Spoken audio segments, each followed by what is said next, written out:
Olá, muito boa tarde a você que está conosco aqui pelo Notícias Agrícolas. Estamos começando o nosso boletim de fechamento do mercado, olhando para o que aconteceu em Chicago e trazendo, obviamente, o desempenho das precificações também para análise de precificação interna. O que a gente viu hoje lá em Chicago foi um recuo das cotações, mercado que abriu a semana trabalhando em alta, fez uma sessão positiva ontem também, hoje devolveu parte dos ganhos, em torno de 10 até 14, 15 pontos nos principais vencimentos. Será que mudou alguma coisa? Será que tem fundamento novo para a gente colocar em análise? Será que faz parte de um movimento pontual apenas aí do mercado? Vamos perguntar para quem entende. Vamos lá para São Paulo, onde está Mário Mariano, diretor comercial da AgroSoja Novo Rumo Commodities. Mário Mariano, ajuda a gente a entender. A gente já sabia que poderia ser um período de volatilidade aí para os preços, mas o mercado aparentemente está sem rumo, né, Mário? Duas sessões subindo, duas sessões descendo e a gente não consegue fixar aí se o mercado tem potencial de alta, se tem potencial de baixa, cada hora é uma coisa diferente. Enfim, o que aconteceu com o mercado hoje e para onde a gente está caminhando? Mário, seja bem-vindo. Obrigado, Alexander. Boa tarde. Boa tarde, amigo Alexander, e boa tarde, amigos do Notícias Agrícolas. Eu vou plagiar aqui uma fala que achei bastante interessante neste domingo à noite. Oscilação dos mercados de commodities estão selvagens e vieram para ficar. Essa fala é de um grande comandante de uma das maiores empresas agrícolas dos Estados Unidos, na qual ele quis dizer que em tempos de guerras, em tempos de grande circulação de dinheiro e ao redor do globo, com a grande dificuldade de leitura das ofertas e da demanda, é possível que tenhamos que conviver com uma oscilação selvagem por um período muito longo. Talvez essa seria uma resposta já imediata para o seu primeiro questionamento, Alexander, indicando que ontem uma ação altista, que não fora muito diferente da segunda-feira, indicava uma dificuldade de leitura para o que será o plantio nos Estados Unidos. Embora negativo no primeiro momento, após o relatório indicar o tamanho maior de área naquele país para a soja e reduzida para o milho, começou-se a alardear a quatro cantos nos Estados Unidos a dificuldade do plantio com excesso de umidade e temperatura fria nesses dias. Não é muito anormal nesse momento, mas chama-se atenção para o efeito La Nina, que devemos monitorar nos próximos dias do mês de abril, pois ele é que dará o tom para o desempenho do plantio deste grão. A exemplo, inclusive, de alguns estados pequenos de produção dos Estados Unidos, estão plantando soja mais rápido do que em anos anteriores. E isso já faz com que muitos estrategistas daquele país comecem a sintonizar esse fenômeno La Nina e alardear alguma preocupação no curto prazo. O milho veio plantado em torno de 2% na semana passada, o relatório USDA indicou nesta segunda-feira como normal esse valor de plantio comparado à média dos últimos 4, 5 anos. O que devemos agora citar como baixista no dia de hoje, além do relatório indicando o relatório climático, indicando um período mais seco para as próximas 2 semanas no leste do cinturão de soja, é que é uma previsão também do relatório de exportações que será divulgado amanhã pela manhã, onde espera-se 500 mil toneladas de soja exportadas para este ano 21-22 e 750 mil toneladas prevista para a próxima temporada 22-23, essa aqui está sendo plantada agora. Portanto, é um número menor do que o da semana anterior. Mas o que tem de relação com essa baixa? Sim, é que os chineses voltaram com pouca vontade. A gula deles ficou bastante limitada para 132 mil toneladas, segundo disse no dia de hoje o Departamento de Agricultura americano. E o mercado especulava com uma fome um pouco maior do que essa. É verdade que os estoques de farelo da China estão bastante reduzidos e a morosidade de compra dos últimos 40 dias já mostra uma retração significativa não só para a soja como para milho também. Portanto, Essa foi a decepção marcada no dia de hoje, Alexander, com a baixa que você deve ter acompanhado em torno de 0,5% para milho e ao redor de 0,70% para a soja. E daí os fundos aproveitaram e fizeram a festa aí. Fundos, eu chamo muito atenção para esse player. Eles, a cada dia, tomam um volume significativamente maior de importância na tendência de curto prazo, pois estes senhores têm colocado cada vez mais importância à arbitragem de dinheiro. Estou querendo dizer o seguinte, ontem eles compraram 15 mil contratos de soja e hoje venderam 6 mil. Não sei se os mesmos fundos, mas os gestores de recursos na Bolsa de Chicago têm colocado volumes significativamente grandes diariamente. Esse dinheiro, inclusive, tem sido uma onda de mudanças de comportamento de tendências de curto prazo. Quer ver? Não somente o dinheiro dos fundos que está passeando pelo globo tem andado nas commodities agrícolas, como também aqui no Brasil. O número cada vez maior de entrada de recursos de capital estrangeiro por aqui tem valorizado demais a moeda real. Com isso, acaba criando uma valorização das nossas commodities agrícolas, diminuindo o nosso potencial exportador, pelo menos o encarecimento dos nossos produtos, para quem adquire, para quem compra.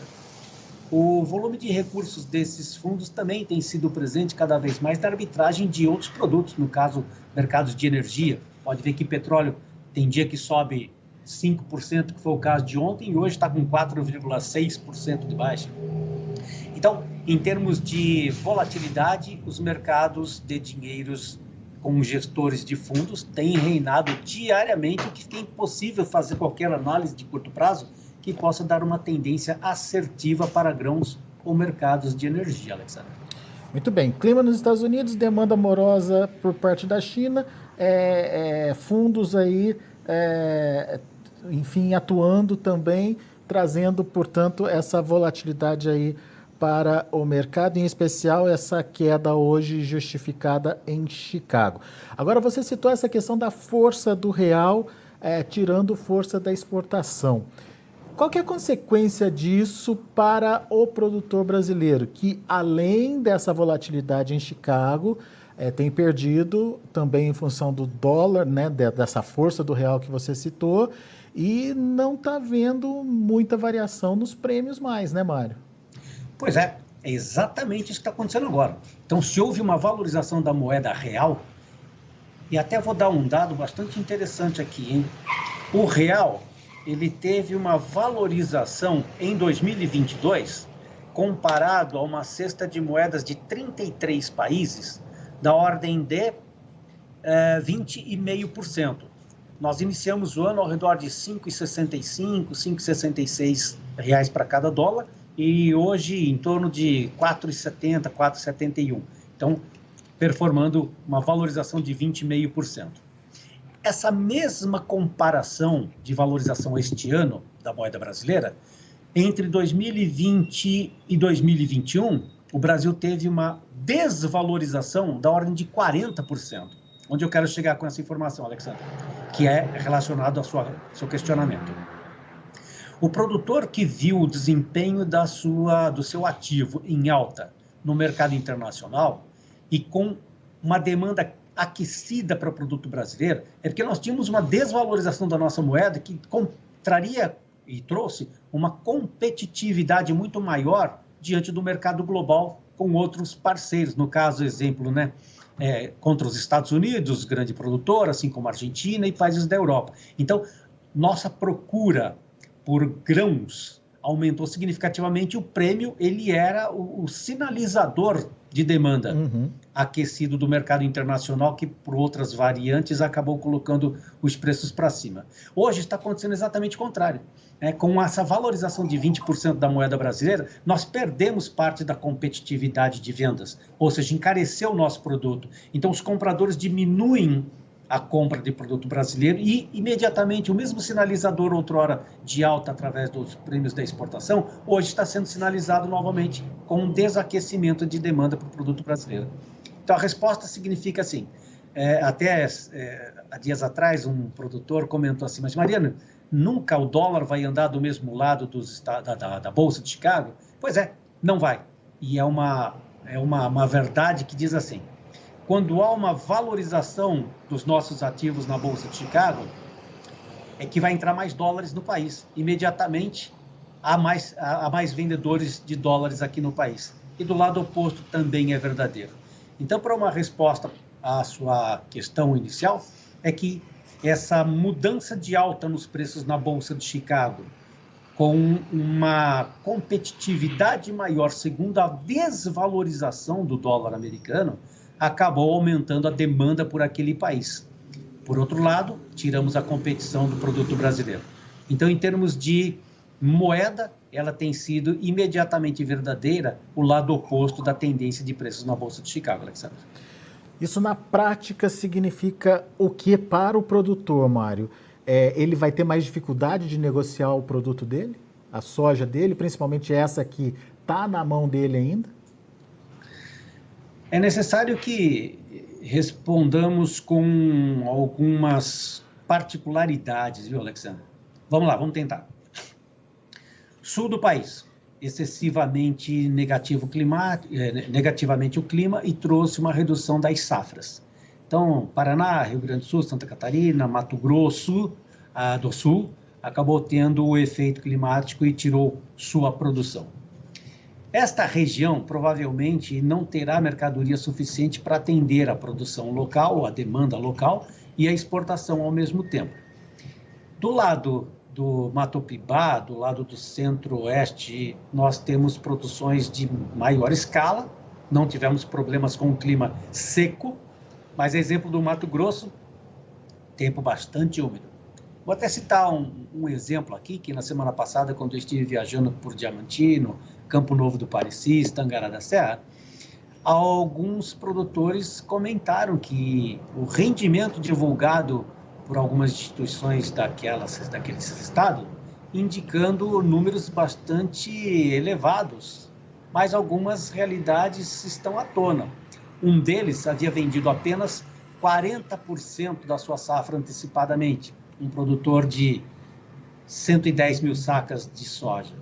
E ele estava com dificuldade de atender na sua produção a entrega desse produto na totalidade das vendas de 40% que ele havia vendido antecipadamente. Onde eu quero concluir com isso? Que há pontualmente vários locais do Mato Grosso sofrendo com umidade e uma desvalorização do ativo com ardidos e avariados. Essa realidade não está tão presente hoje, Alexandre, porque está sendo embarcados compromissos outrora vendidos e essa qualidade de produto para exportação está saindo agora. Mas provavelmente, num curto prazo, começaremos a enxergar uma quantidade maior de grãos avariados e ardidos do Mato Grosso e que não contemplará a exportação, apenas a indústria.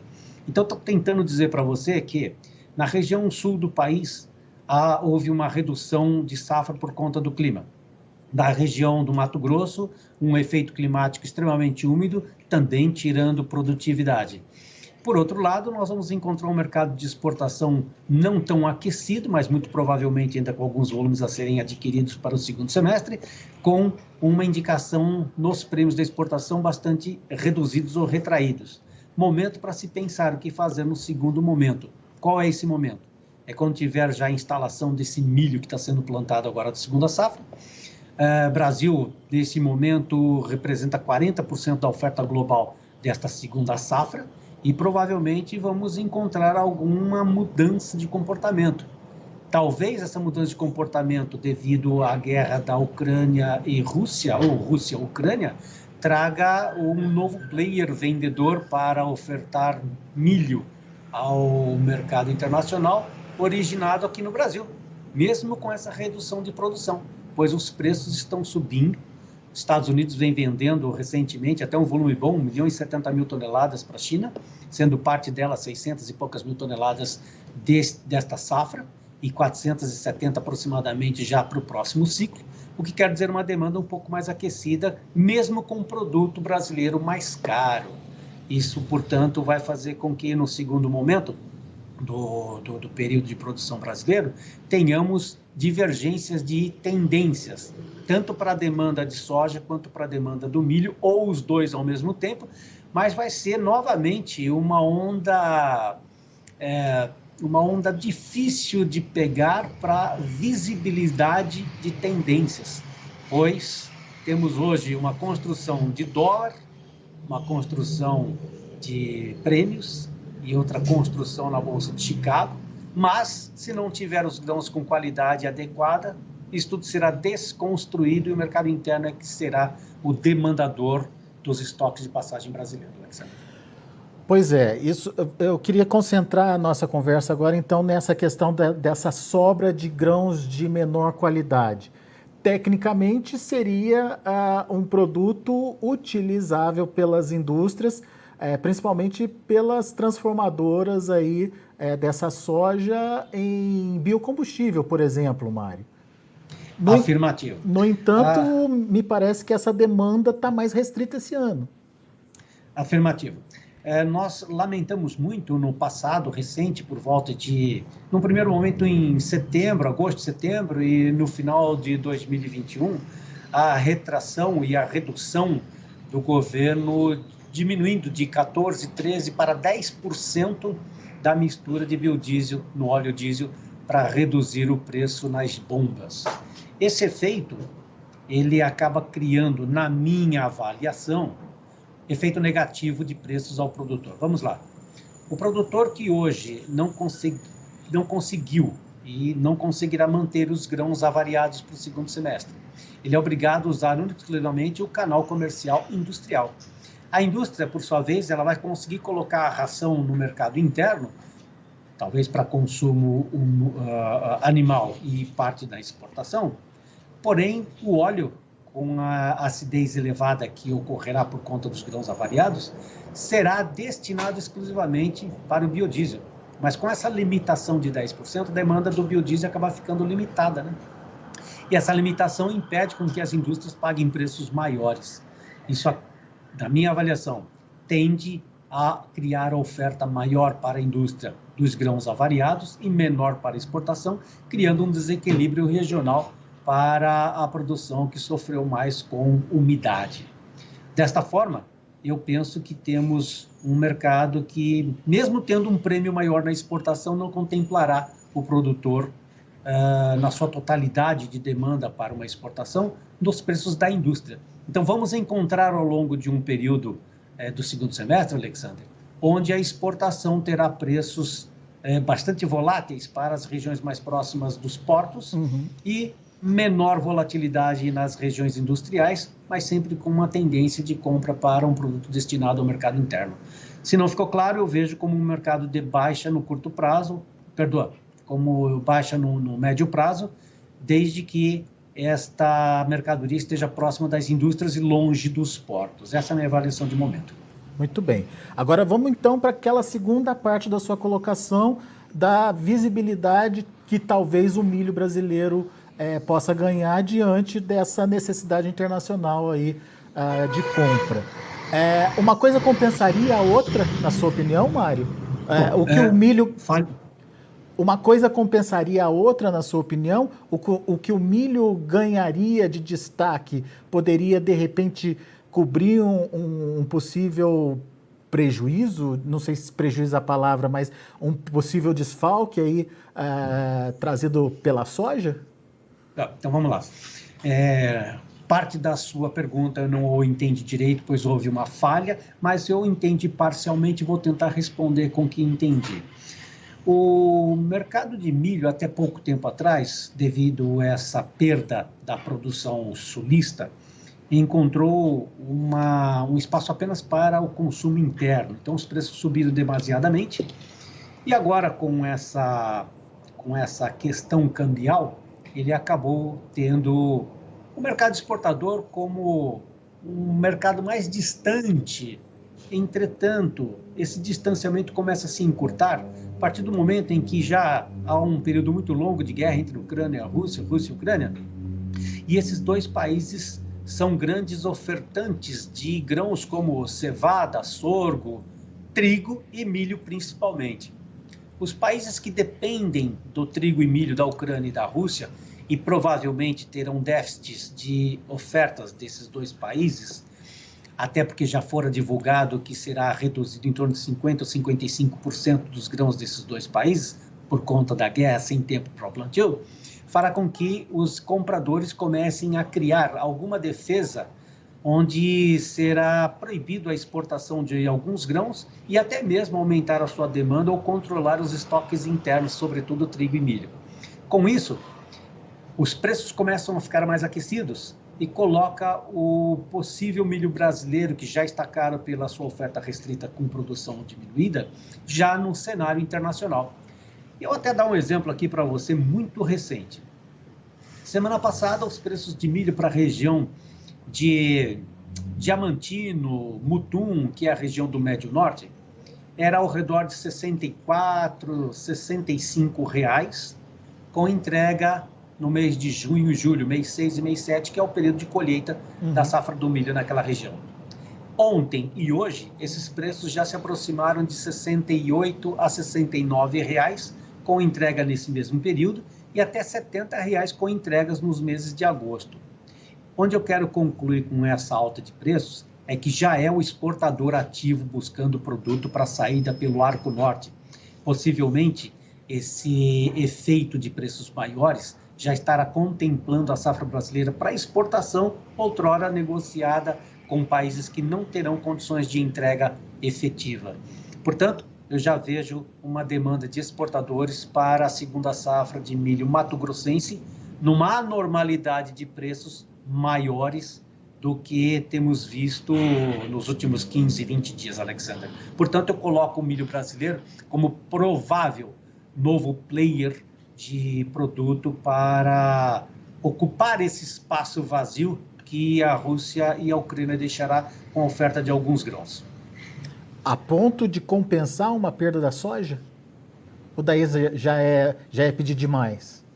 Eu acho que eu vou ter que consultar os nossos amigos produtores de grãos para poder responder essa pergunta em conjunto, pois nesse momento fica difícil dar uma resposta objetiva para você, haja vista que temos uma produção faltante no sul do país, sim, outra que é maior no Mato Piba e Mato Grosso, porém com deficiências também climáticas. Fica difícil também fazer uma resposta objetiva se os preços vão compensar, muito embora os custos das duas produções já esteja sabido, reinante, e nas trocas foram feitas o suficientemente claras para poder dizer hoje o milho vai ser mais saudável vender do que a soja. Eu vou deixar a resposta para os produtores, porque afinal de contas nós estamos falando para eles. Essa mensagem eu acho que é mais fácil ser respondida por eles do que por mim. Perfeito. Mário Mariano. Muito bem. Agora, só para a gente arrematar então, Mário, dá para imaginar um viés aí para a soja? Vamos voltar para a soja então, daqui para frente? Ou essa volatilidade que você ponderou aí, como é que oscilação selvagem do mercado veio para ficar, vai continuar, Mário? É assim que eu enxergo e entendo também. Na próxima sexta-feira temos o relatório USDA que informará o tamanho da produção brasileira. A expectativa, pelo menos dos números dos traders consultados, é ao redor de 125 milhões de toneladas, quando no último relatório de março a indicação do USDA foi de 127. Da Argentina também será reduzida de 43 milhões e meio, a pesquisa atual é em torno de 42 milhões e 800 mil. O interessante nesse momento desse relatório é que temos um suporte graficamente indicado para o primeiro vencimento de $15,95 por bushel, não está muito distante do fechamento de hoje. Mas, além das estimativas de produção americana, brasileira e argentina, chama muita atenção os estoques de passagem global para o trigo.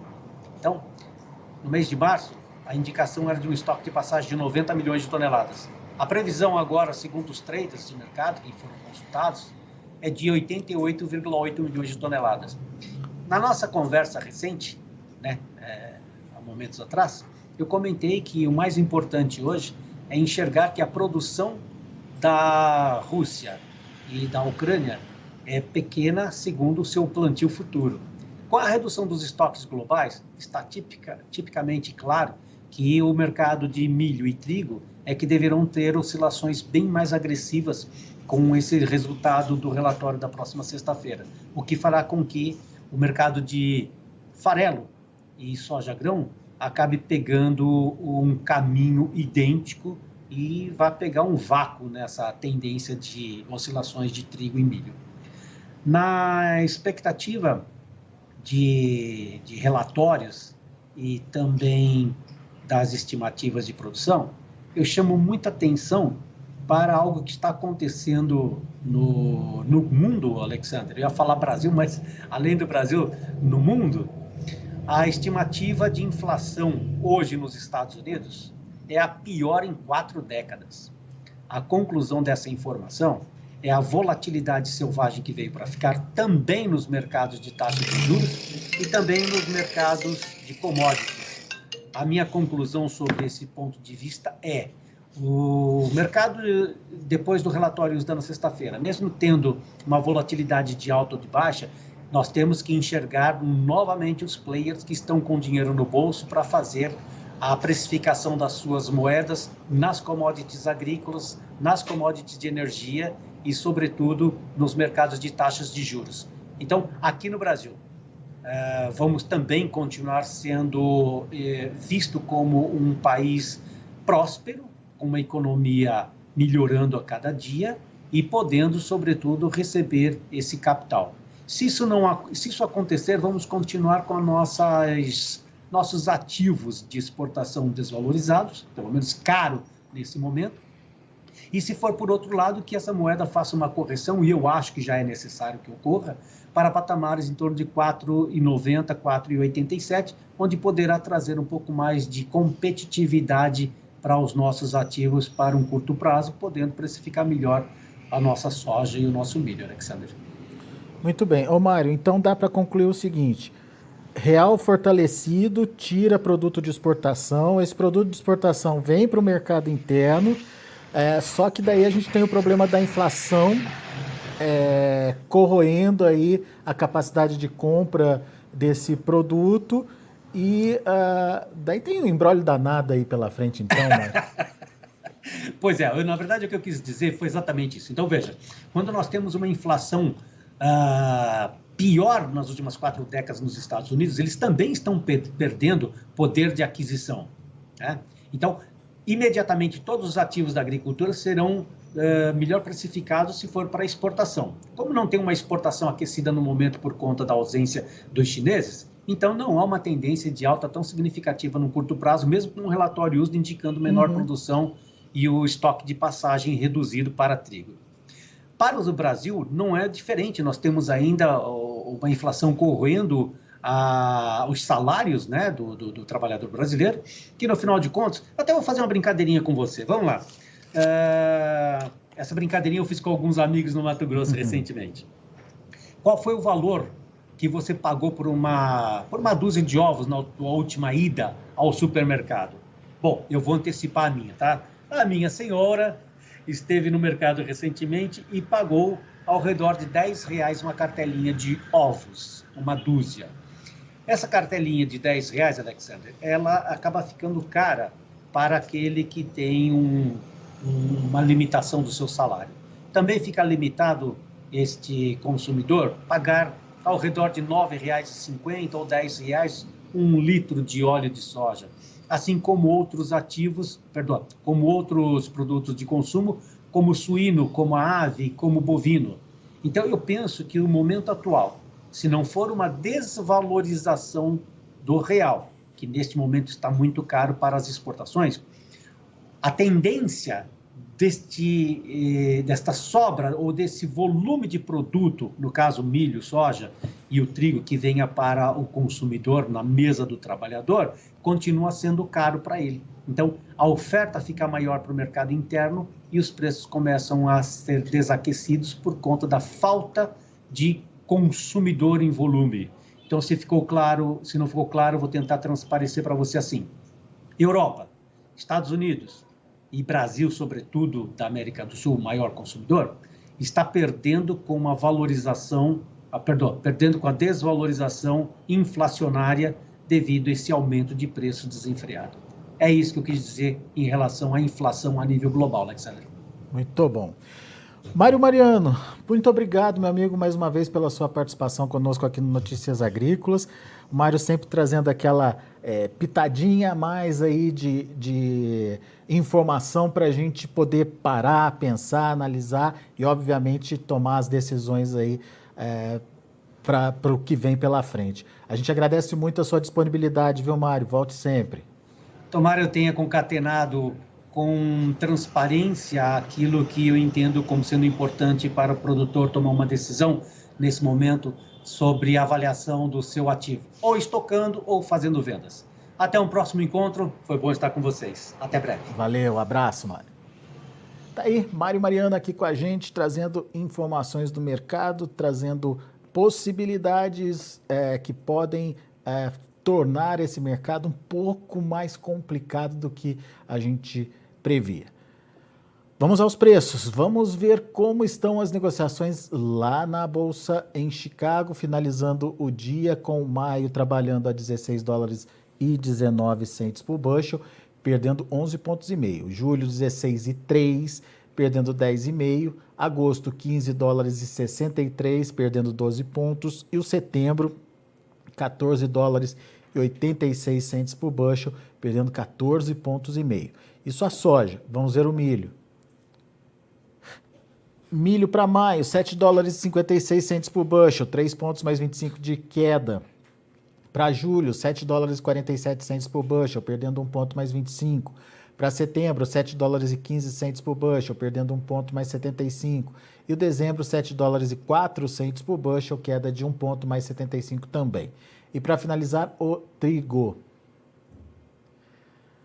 Para julho, $10,40 por bushel, uma queda de 4 pontos mais 75. Setembro, perdeu 0,75, fechou a $10,36 por bushel. Dezembro já subiu, alta de 4 pontos mais 75 a 10,32. E o março de 2023, $10,20 por bushel, também com alta de 8 pontos mais 75. Portanto, destaque aí para a produção da próxima safra lá nos Estados Unidos. São esses os números de hoje do mercado de grãos lá na Bolsa de Chicago. A gente agradece a sua atenção e a sua audiência. Notícias Agrícolas, 25 anos ao lado do produtor rural. Se inscreva em nossas mídias sociais. No Facebook, Notícias Agrícolas. No Instagram, @Notícias Agrícolas. E em nosso Twitter, @Norteagri. E para não perder nenhum vídeo, não se esqueça de nos acompanhar no YouTube e na Twitch, Notícias Agrícolas Oficial.